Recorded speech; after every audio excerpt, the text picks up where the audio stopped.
My name is Benny Berhe. I am a Senior Solutions Architect here at Amazon Web Services. I'm accompanied by two very special guests from Dow Jones, one of which is Mona Soni, who's the VP of Engineering. Another one is Luke Sawatsky, who's the Engineering Manager today. Before we get started, I wanted to call out some breakout sessions and workshops that are related to this specific session, one of which is Design, Migrate, and Optimize SQL Server on AWS. This is led by our partner, SA, Tom Stab. It's a very, very informative session that helps you understand how to best set up your SQL Server environment for success. The other session is a workshop. This is a hands-on lab. It's titled Modernize Your SQL Server Workloads on AWS to Amazon Aurora. This is a lab that allows you to learn what it takes to move a database or migrate a database in SQL Server over to a MySQL-compatible version of Aurora.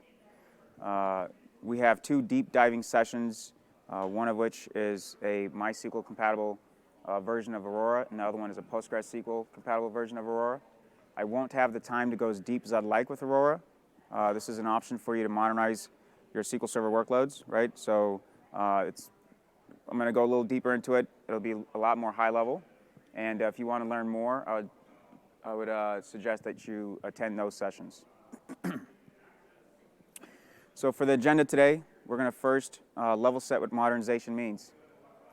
Then we'll cover SQL Server on Linux, just from a high level with regard to cost. Compare that to Windows Server today.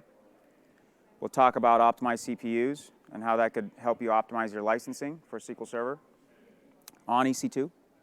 I'll cover Amazon Aurora soon after, talk about a lot of the features and functionality that come with that. Go over the database migration service. We'll understand what that service does and how that helps you migrate in an automated fashion. Soon after that, we'll cover the Database Freedom Program. And before we wrap up, we'll have Dow Jones come on stage and talk about their journey. So let's level set. What does modernization mean, right? So if you're anything like myself, you don't like to see the actual word as part of the definition, but I couldn't help myself with this one. So modernization is really a progressive transition, really from a traditional to a pre-modern, or traditional to a modern state, right? So a traditional way of running things is typically where you have an increase in quality, an increase in efficiency and speed, and that cost goes up with that modernization technique or that step, right? So if we think about SQL Server as a whole, every version that's come out has come out with better functionality and better features, right? I used to be a SQL Server DBA. I remember when Always On wasn't something that was available prior to SQL Server 2012, right? Or table partitioning, right? Prior to SQL Server 2008 R2, right? So we had features and functionality that continued to evolve as you went with newer versions or more modern versions of SQL Server, right? With that came an increase in cost. And that sometimes could be a bit problematic when you have to deal with paying for Windows Server licenses, right? So with Windows Server 2019 today, you're paying $6,155 per core, right? That's just for Windows Server as an operating system. That can be pretty pricey when you have multiple cores on a machine and you also have SQL Server that you haven't licensed yet, okay? With Linux, Linux isn't anything new. It's been around since the mid-1990s, right? But from a cost perspective, when you compare it to Windows Server today, a Linux operating system costs you $0 to install and run your SQL Server workload, right? Starting with SQL Server 2017, Microsoft's made it available for you to be able to run it on a Linux platform, right? So Red Hat Linux, SUSE, or SUSE, I think is how you pronounce it, right? Enterprise server. Also, you're able to now run it on containers, right, with Docker. You can put it on an Ubuntu operating system as well, right? So Microsoft's made that available to you, and their goal is really over time, as more and more versions get released, to have feature parity, meaning you could run whatever you're able to run on Windows Server, you'll be able to run on Linux. So as it continues to mature, that product will get better and give you more flexibility to be able to run it on Linux. The cost of running Linux is $0 as far as the operating system costs go, but for support, if you wanted to opt in for support, you are paying at a per socket level for Red Hat or SUSE, right? And that is, we all know cores, you can have multiple cores per socket, and you'd still be able to save fractions, right? You'd spend fractions less than what you would spend if you had that SQL Server instance running on a Windows server today. We have a SQL Server replatforming assistant. So for those that don't know or are not familiar with Linux, right? If you wanted to, let's say, even test migrating your SQL Server database or multiple databases into a Linux environment, you can use this replatforming assistant, and it would automate that migration for you. So typically, the flow would go, when you start that assistant, it would take a base backup or a backup of your database or multiple databases, save it to your file system local to the machine, copy it to an S3 bucket of your choice, download that onto an EBS volume or copy it over to an EBS volume on that Linux instance, and then bring that database online, or multiple databases, or all databases for that matter, right? So this is a very nice tool to use if you wanted to kind of, at least test the capabilities or kind of get more familiar with running your SQL Server instance on a non-licensed operating system. I like this feature, optimize CPUs. This is available today for our BYOL or bring your own license customers. Let's say on premises you have a machine, a SQL Server instance that required an X amount of memory, right? When I was a SQL Server DBA, I hated the fact that I had to move that machine or that workload onto an instance that had the memory footprint that my SQL Server workload needed, but didn't want or didn't need the vCPUs, right? We all know SQL Server is based on, as far as licensing goes, is on core counts or vCPUs on a virtual machine. If your workload only requires 8 vCPUs, why run it on a 16 vCPU box, right? Take advantage of the memory that machine comes with, the network bandwidth, the EBS throughput, and the EBS bandwidth, and also be able to take control of how many vCPUs you have active on that machine, right? So this gives you more control, more granularity, and be able to better right-size that environment or that workload for your SQL Server instance. Now, Aurora, right? If some of you may not have heard about this database engine. It's part of our RDS family, right? So RDS is our relational database service. This is an automated, fully managed service that we provide to you. You have 6 different platforms or database instances that you can choose from. We have open source solutions in MySQL, PostgreSQL, or MariaDB. We have commercial engines with SQL Server and Oracle, or you can go with our cloud native solution in Amazon Aurora, right?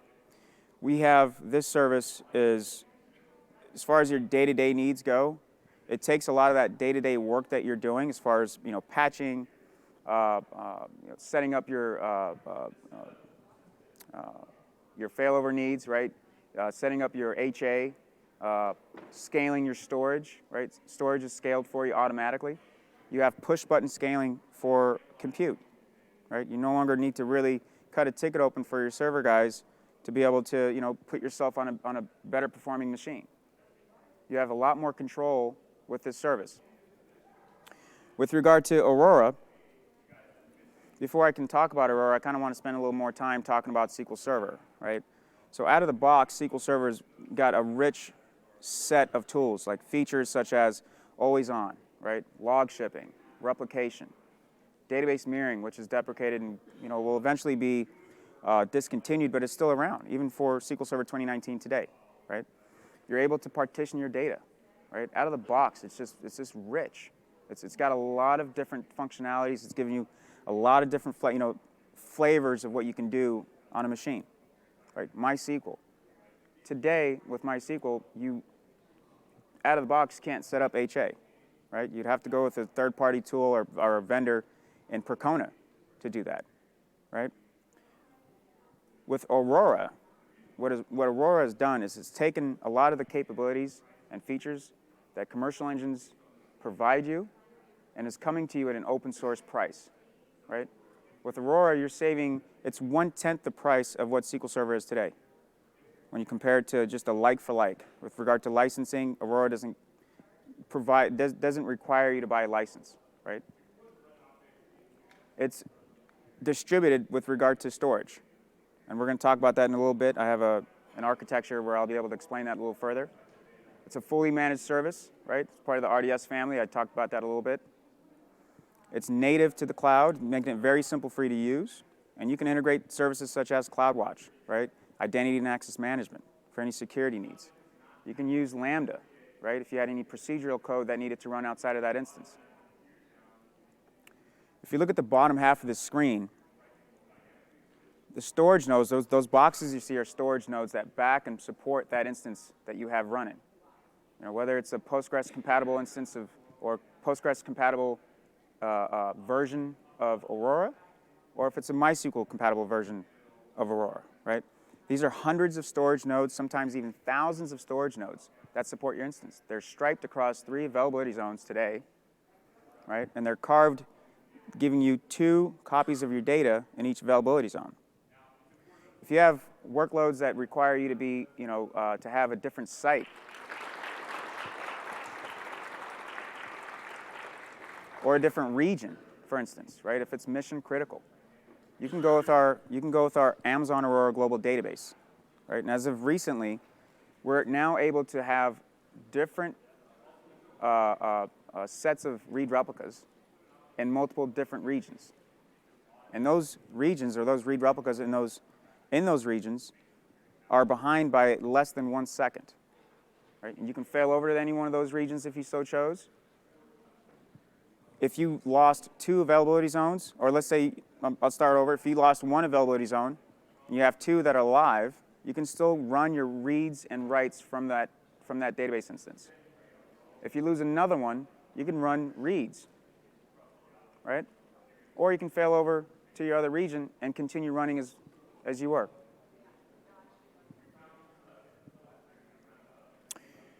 With provisioned Aurora, you provision that instance for peak load, right? You can monitor and scale it up and down based on usage. If you have applications that are brand new, right?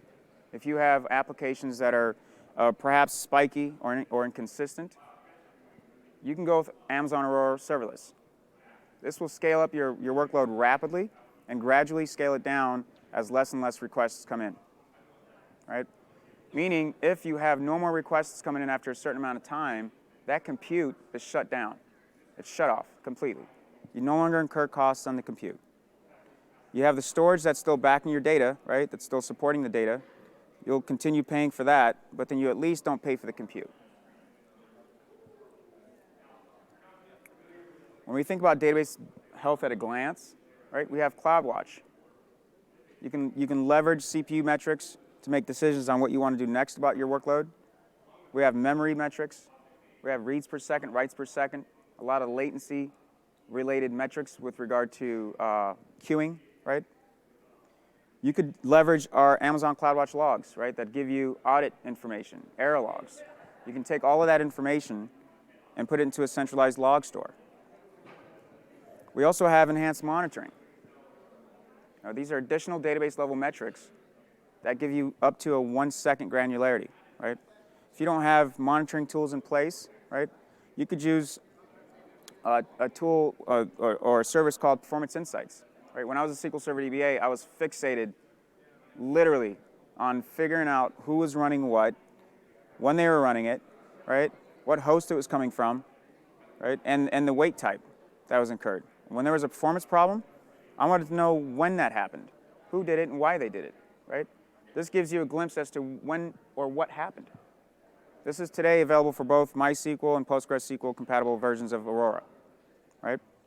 You get 7 days of data retention for free, or I should say no additional cost, right?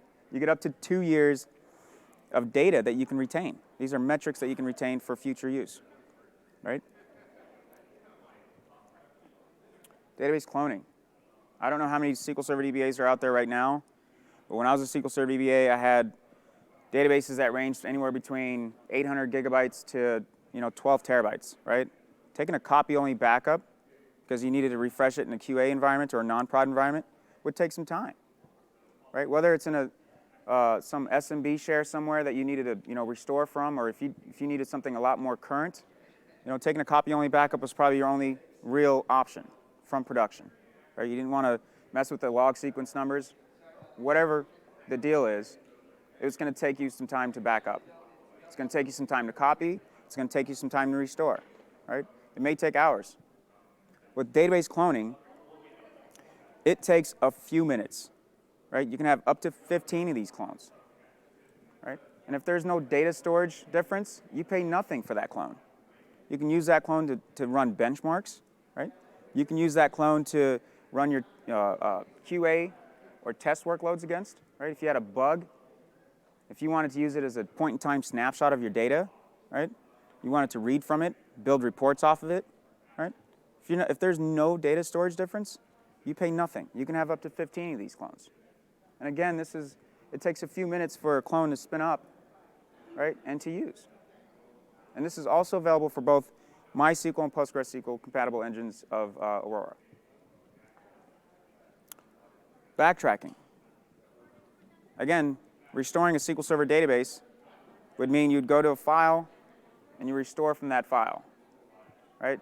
You'd either restore it right on top of that production database, or you'd go restore it somewhere else. With backtracking, different from RDS snapshots, right? With RDS snapshots, when you restore a snapshot, you restore it into a new instance. This is very time-consuming. We're trying to fix that right now, right? We want to reduce that time for restorations for you. So we came up with this Aurora backtracking feature that allows you to be able to backtrack multiple times, right, without it being destructive. So let's say you had 4 transactions running, right? Let's say transaction 0 is when you actually created that database. You deleted, I don't know, maybe 3 million rows, and you think it happened on the second transaction. You roll back to the first, and you decide, okay, that's not where we did it. Let's go back to the, let's check out the fourth one and roll back to the third. Right? You can backtrack multiple times to find the right point in time. This gives you up to 72 hours of data retention. You tell us how much time or how much data you want us to retain, right? You have an option to up to 72 hours. If you wanted only 24, we can retain 24 for you, right? And it's a sliding. I wish I had a picture of it. I don't have a picture of it up right now. It's literally just the UI, and you decide to slide it back and forth. You can go back as far as you want, up to 72 hours, right? This today is available on Aurora MySQL 5.6. I have 3 customers that I wanted to kind of highlight today. So new innovations. They went from, they had over 700 plus instances of SQL Server, and recently managed to migrate over to Amazon Aurora PostgreSQL, right? This is, to think about SQL Server from their beneficial standpoint, you had table partitioning where you're able to tweak files, right? You're able to put files in certain file groups on slower performing disks if you have really old data, right? And then put newer data on faster performing disks, maybe on SSDs, right? Because that's the data that's actually viewed the most or queried for the most, right? Now they no longer have to worry about doing that. They no longer have to worry about tweaking and configuring files because of that, because you have hundreds or even sometimes thousands of storage nodes that could service any request that comes in, right? JobVite, I love this story. They went from SQL Server to Aurora MySQL, right? They were able to reduce their cost by 40%. That's huge.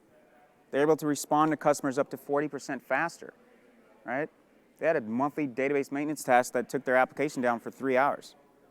I'd hate that, right? Refresh times went from 20 hours down to 2 hours, right? So not only did they get a better quality of service, they're more efficient, they're able to act quicker, right? So faster speed, and they're also reducing their cost. That's a truly modern way to run any sort of workload. I was going to say business, but I'm going to stick to workloads, right? Decisive. This company went from SQL Server to Amazon Aurora PostgreSQL and are now able to take advantage of how rapidly it scales, whether it's got to do with compute, storage, right, or anything else. They're able to meet the demands of their customers mainly because of the quality of service that they're getting from Aurora. database migration service. I don't know if some of you have heard of this service at all, but I'd like to think of it as a replication broker, right? So SQL Server has, transactional replication, right? You have push, pull, you have different models of replication, right? With DMS, it sort of acts that way, you can say, right? It's very easy to use. It supports most widely used database engines such as SQL Server, MySQL, Oracle, PostgreSQL, right? You can do a lot with this tool. It's very low on cost. You don't pay for the database migration service to stream that data over to your target, right? You only pay for the storage and the compute that's backing the targets and the sources, right? If your source is on-prem, you're obviously not paying for that, right? But you are paying for the target and what's actually supporting that target. For those that are running SQL Server 2008 still, or 2008 R2 today, we all know that's out of, it's end of life or end of support as of July of this year. You could use the database migration service to go from your on-premises workload, or EC2, or RDS as a source, and be able to replicate that instance over to a newer, more modern version of SQL Server, like let's say SQL Server 2017, right? So you can use this service to be able to stream that data and broker that data over to your target. For customers that are ready for a heterogeneous migration, right? So this is going from SQL Server to a completely different platform, such as Aurora. It's typically a two-step process. You have the schema conversion tool that helps you automate the conversion of your schema. This schema is, tables, data types within those tables, functions, and stored procedures. It will automatically convert that schema and bring it into your target, right? Anything that it cannot convert, it will call it out in a PDF format, right? Or some presentable format for you and give you the control on whether or not you want to bring that on board to your target, the schema. Once the schema is there, then you can start to populate that table, right? You can take the data using DMS and stream that data over to your target, right? So there will be some development time, right? There's going to be some effort that's going to, you're converting your data. You're not going from SQL Server to SQL Server, right? You don't just restore a database backup and you run. It's not the way it works when you convert your data. A really cool feature of the database migration service is its ability to consolidate the data. So if you had, let's say, 3 databases, different sizes, right? And you wanted to consolidate it for licensing needs, or maybe you just wanted to be a lot more efficient with the way the data is being queried. Maybe you're tired of doing cross-database joins, right? Maybe it's no longer efficient to do so. Maybe those servers or databases are on different servers. You can take this feature within the database migration service tool and consolidate that. You don't need to consolidate it into Aurora. You can consolidate it into a newer version of SQL Server, right? You can also go the opposite direction. Let's say you had like a 12 to 15 terabyte or even more monolithic database that's been around since the creation of your company. You have financial data, you have employee data, you have performance data, right? You can take that and decouple it into multiple different databases so you can reduce the blast radius every time you have a release, whether you're trying to patch something, right? Whatever it is, you have more control with that now because of the database migration service. The schema conversion tool supports all these sources and all of these targets today, right? But because we're talking about SQL Server, you can go from Microsoft SQL Server as a source over to Amazon Aurora, Amazon Redshift. You can send it into MySQL, PostgreSQL, and or MariaDB, right? It's powerful. Reduces the time it takes for you to actually migrate, or the effort it takes, right? Let us help you migrate. We'll automate as much as we can, right? And we'll work with you. The perfect transition. Database Freedom Program. I don't know if you guys have heard about this program. It was built and created to really help you accelerate your enterprise workloads away from commercial engines in SQL Server or Oracle into more of a cloud native or AWS engine, right? RDS has a number of options you can choose from. I don't know how many of you guys like to go through a whole true-up exercise every year. Inventory-wise, it's a headache. Being a SQL Server DBA, going through your entire inventory, 400 or 500 servers, maybe 600, maybe more, right? And learning that, hey, we've actually deployed Enterprise Edition in our non-prod environment when we should have deployed Standard Edition or even maybe Developer Edition, right? That could be costly, right? This is when you learn at the end of the year if you've over-provisioned or under-provisioned. Both cases are costly, right? It's punitive. It's proprietary to Microsoft, right? And you're locked in for a few years. It's a headache for a SQL Server DBA to have to do this every year, whether you've got it automated or not, right? CFO is probably not going to be happy to pay extra or learn that they paid, not enough, right?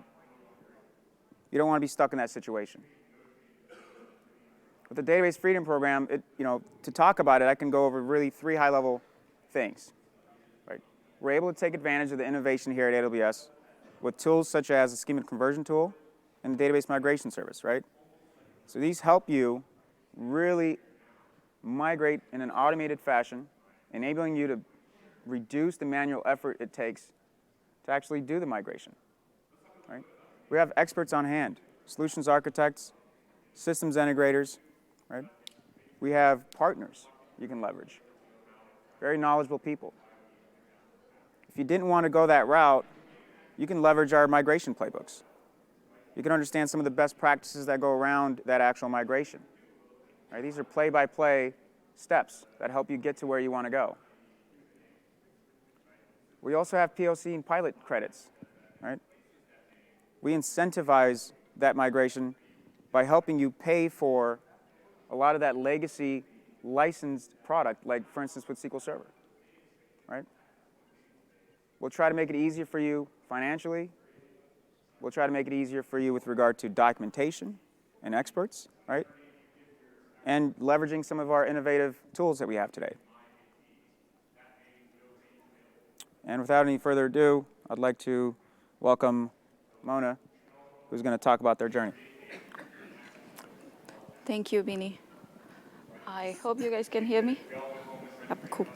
So, how many of you consumed any sort of news content this morning before coming to the sessions? Raise your hands if you did.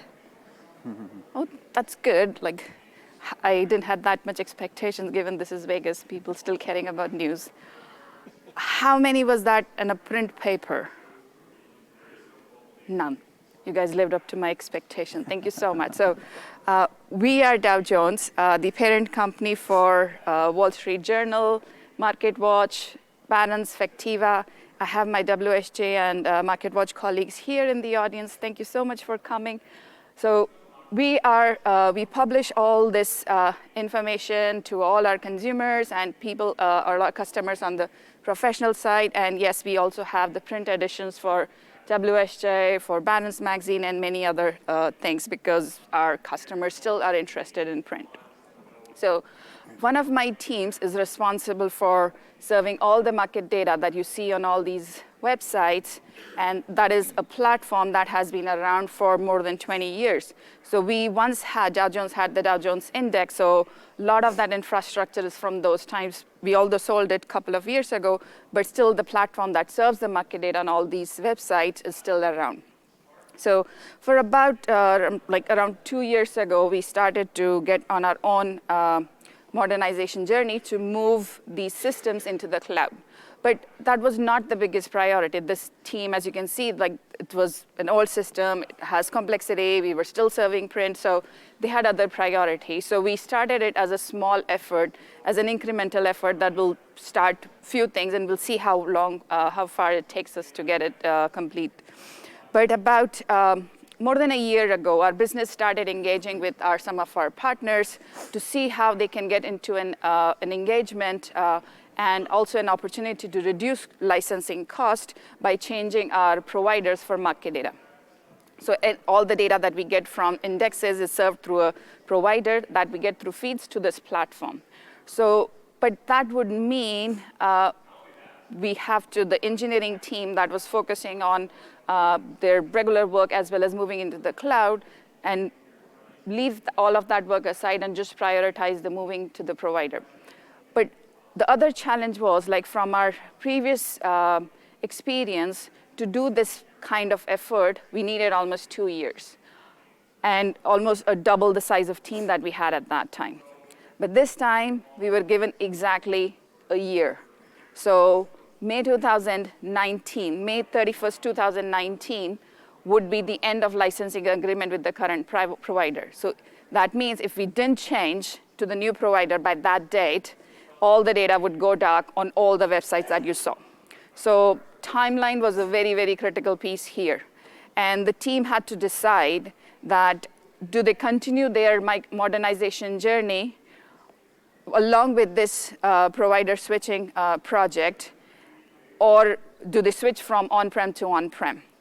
It was a very tough decision for the team because we didn't have enough time, we didn't have enough resources, and we had to get this project done by a specific time.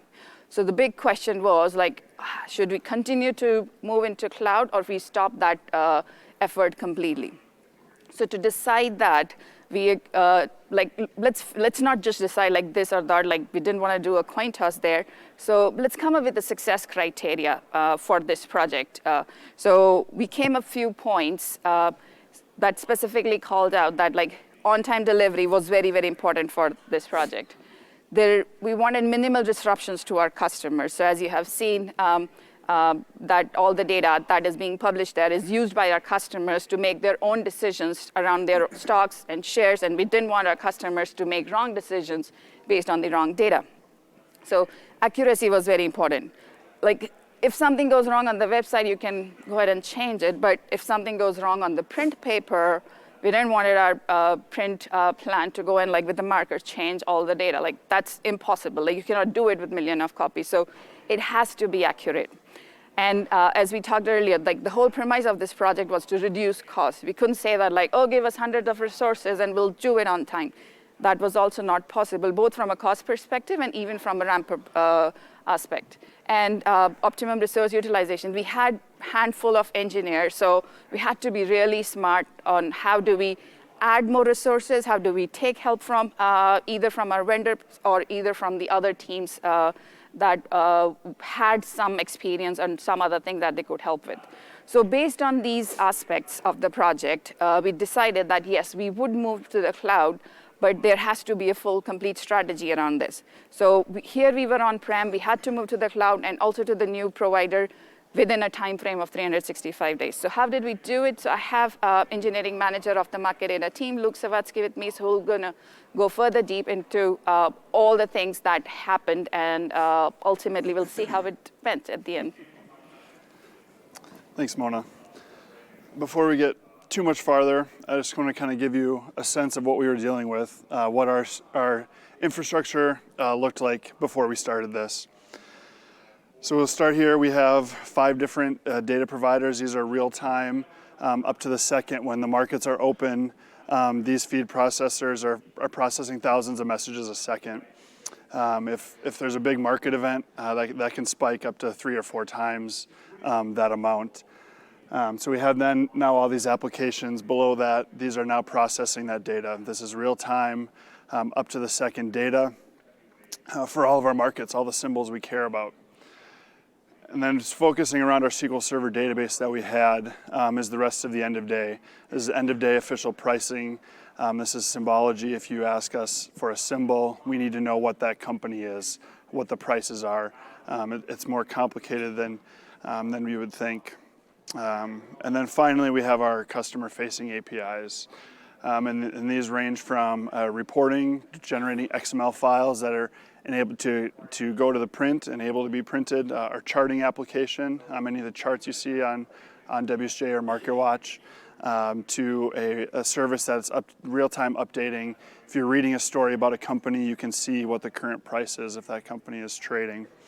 And going to all of our different clients. They're all internal clients to Dow Jones, but we have different ways to give them that data as well. Like I said, there's XML reports, there's email, and other things there. So this entails about 200 servers. They're all on premises and between 2 data centers, serving, like I said, serving thousands of requests per second. So this is what we had to deal with. This is what we had to move. If I look just at our SQL Server database, that alone was 15 servers. We have 4 masters. Those are mirrored across data centers to the distributors, down to 9 subscribers, again, split across 2. It was not a simple architecture. So when we started our migration, the first thing we had to do is we knew we're moving to the cloud, right? We made that decision. What do we want our architecture to look like?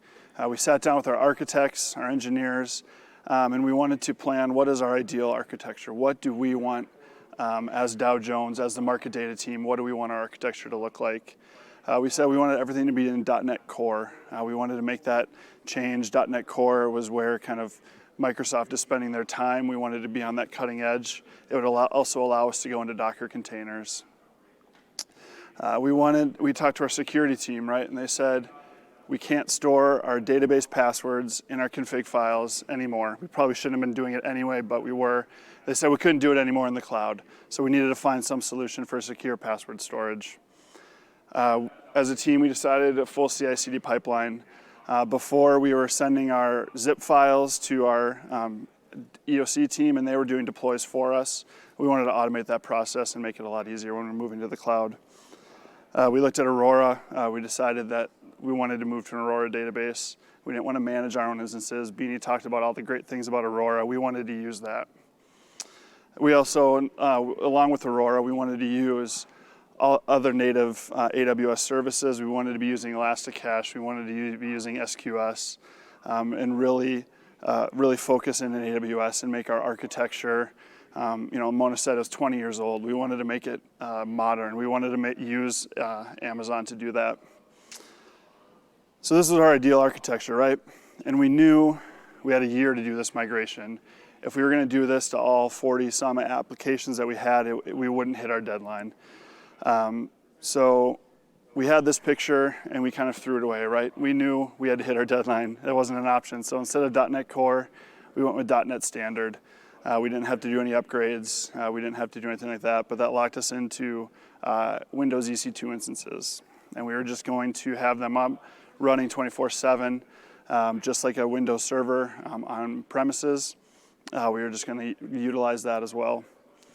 We went with HashiCorp Vault was our solution that we used for password storage. It allows us to change our passwords if we need to, and all of that is taken care of in one place, and we don't have to do anything with that. Our CI/CD pipeline is a modified version of it. There's a few steps. There's a little bit of manual process that we would like to get away from, but it works for us. And we can deploy manually, even if we have to double check things a couple times and do a few checks that way.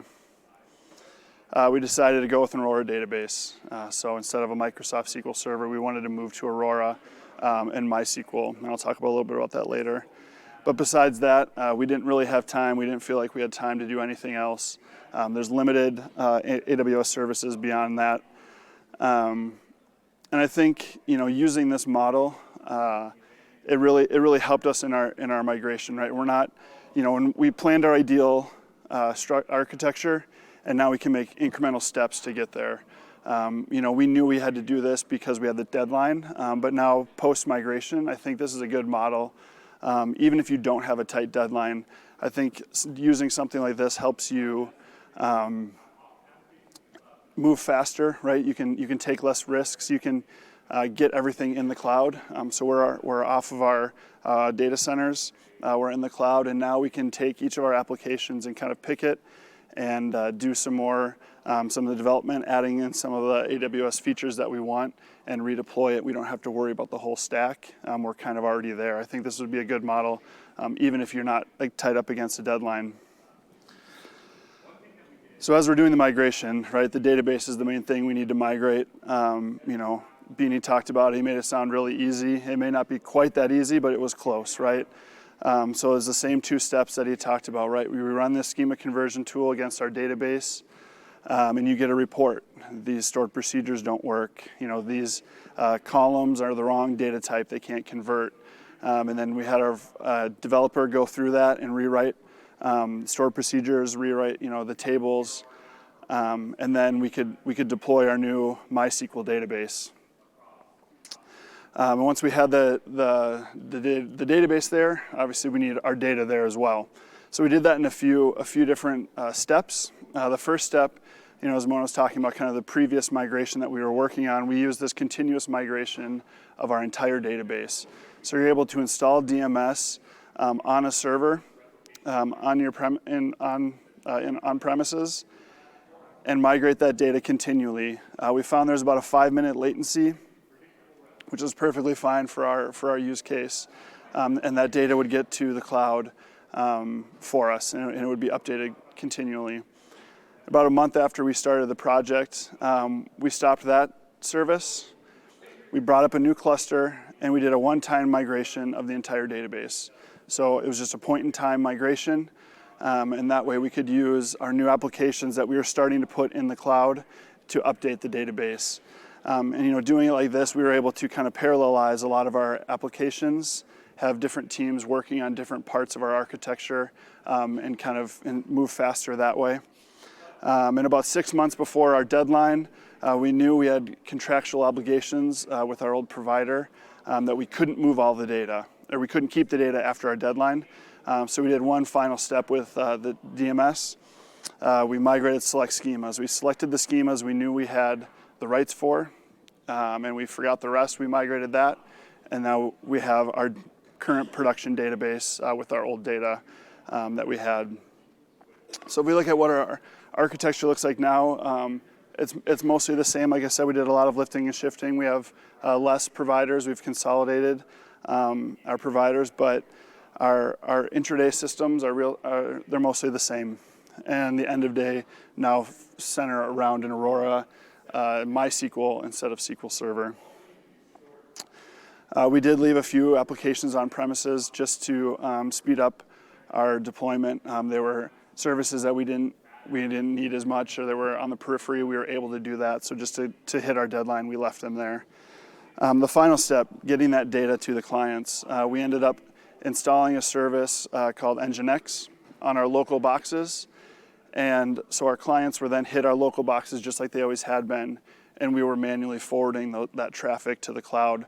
There was a little bit of a latency hit there, but that meant that the clients didn't have to migrate. We could migrate for them, which enabled us to migrate our whole application and migrate all that in about 8 hours on a Saturday, instead of over a couple months if we had to get on each of our clients' roadmaps and have them do the work. And so that's the way we did that. Now, if you look at our database, this looks a lot simpler than before, right? We went with a global cluster. We decided to be in Virginia and Ohio because that put us closer to our data provider. And we had 5 readers in Virginia and 6 in Ohio. And that was a number we kind of guessed at based on our usage. After about a month, our DBA, after he was watching the database and they're a little bit more comfortable, we dropped a reader in each region. And then after about 3 months later, we dropped another region for cost savings wise, just to allow us to, after we watched the performance metrics, we were comfortable with that change. So speaking of cost savings, right? This is a big thing that you guys are here, I'm assuming. So SQL Server, if you're thinking of all the costs associated with that, you're licensing your principals, your subscribers, you need SAN storage probably, you need your rack and power space. Contrast that with Aurora. There's different costs there as well. Your compute, your storage, and the other things involved. But we found for market data, we were spending $130,000 a year on SQL Server. So if you guys are still with me, if you haven't changed the channel on your headset and listened to another talk, just raise your hand if you think we saved 20% moving to Aurora. Anybody think we saved 20? Anybody think we saved 30, 40, 50, 60? Did anybody think we saved 70% or more? A couple people. It wasn't quite that much. We saved just over 50%. So this was all like I said, all these costs associated with that change. Post migration, working with the Amazon team, we were able to use Amazon's CloudWatch service. We use New Relic for our monitoring. we've looked at our charts like this. This was after we had kind of settled down from the migration, stabilized our systems. You look at a graph like this, you can see 3% CPU, 40% memory. We're obviously running on too big of boxes. So then we went through and downsized our instances, or reduced the number of instances, or in many cases both. We were kind of, like I said, we were kind of guessing what we thought we would need.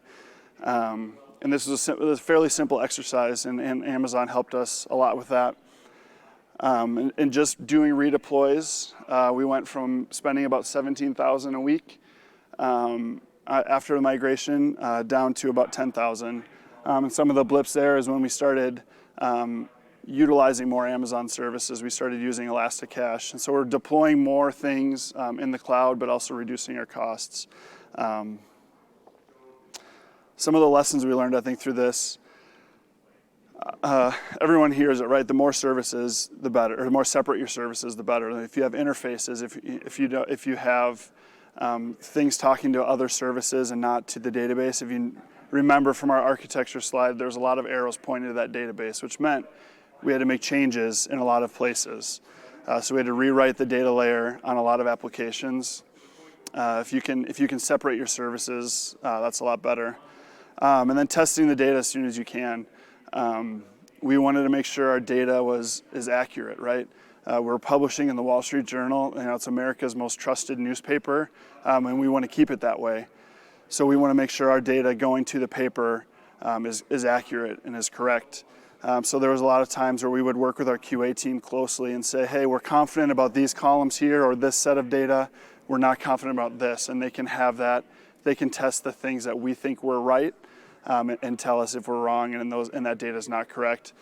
So trying to separate out your data, test what you can, don't push off what you can, and just testing it continually.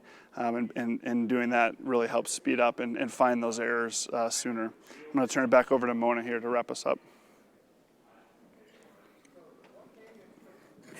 Ouch. Sorry. You guys can hear me? Yeah, okay. So thanks, Luke. That was very helpful. And do I see dollar signs in the audience, given how much we saved? And I'm sure you are excited to start your own modernization journey. So here we were in the cloud with saving so much money. So let's look at how did we do at the end. So to my surprise, to our leadership's amazement, our team actually delivered this project 12 days ahead of the schedule. So it was May 31st, 2019. That was our deadline. We finished it 12 days ahead, everything done, and we were completed. So that was incredible. And there was absolutely no disruption in service to our customers. We continued to serve all the market data accurately on all our websites, on all our publishing and print, everything. And no issues related to quality as well. The data was accurate all throughout. And at the end, you saw there was a huge saving from the on-prem infrastructure that we are now repurposing in the other parts of Dow Jones, because we still have things that are on-prem. So it was helpful even to move that hardware to the other side. So given this, we did this talk yesterday also, this is the repeat session. A few people came to us after the talk that they were we are in the similar state, but in our case, it was a forced decision for us to move, and it was a very time-bound thing. But for many people, you have to do it, but there is no driver, and they are always scared of this is going to be a huge project, and we don't have money, or we don't have the right resources, or how would we go about doing it, and the fear of that this thing would derail for years and years. So I brought you a few of the best practices also that we followed through this project. And one of the beliefs that we had even in the beginning was we wanted to do everything right. No shortcuts, no hiding behind oh, we don't have to do this, we don't have to do testing, let's just patch it up, let's just fix it up. So here are a few of the best practices that we followed that helped us actually be successful in this project. So we have our AWS partner team here, Sherry, who has been amazing, helpful. So we did the well-architected review with them that helped us to, through the process, define that we were on the right track or not. We did security review with our internal team, making sure were not leaving any loopholes around security concerns. Planning and estimation played a huge role. A project like this, you cannot just go about doing it. You have to be very precise what you're doing, why you are doing, and what problem you are trying to solve. And we actually did estimation throughout this project to keep track of like what was our velocity, how much we can deliver, and were we on track or not. And as Luke mentioned, we did go ahead and do the CI/CD implementation, not the full thing, not a one-click deployment, but still something that helped us move faster during the tail end of the project. Like last few weeks, the whole CI/CD implementation that we had in place helped us to release faster and get everything out. And if there were issues, to release, fix those issues in production. And scope management. Every project goes through scope creep. Like things would come from all over the places. And given that, like, before this team had many other priorities which we had to put on the back burner, there were still things coming up from various parts of the business. So we had to make sure that those things were not disrupting this project. And our project manager did an amazing job doing that. So even communicating those things to our stakeholders, to the business, and to even the new provider that we were moving with, like, oh, we got this issue, can you help us fix it, so that we don't have 3-4 weeks or days of time spent in just because of communication challenges that we were not able to fix something. And we talked about resource utilization earlier. So all through the project, who can come and help, who can be part of it. Some of the team members that we have here jumped in and wherever they could, and even their colleagues come in and help. So we were not shy about asking for help. And as Luke mentioned, like, we didn't put it on our other team. Like the WHG team didn't have to do the work to switch to the new platform. We handled it on our end, and we are now going to put it on their roadmaps for long term to fix it for good. So there were many things like this that helped us make this project successful. So thank you so much for listening. If you have questions, Luke and me and Beanie would be outside later on, and I'll hand it over to Beanie to give some last minute pointers. Thank you. Thank you, Mom. All right, everybody. I hope you found this just to be a very informative session today. Hopefully it wasn't too disappointing. But I had fun. Thank you so much for spending the time with us to learn more about how you can modernize your workload. And if you can, just do me a huge favor, fill out the survey that's assigned to this session, and give me some feedback, and that'll help us kind of get better with future sessions. Okay? Thank you.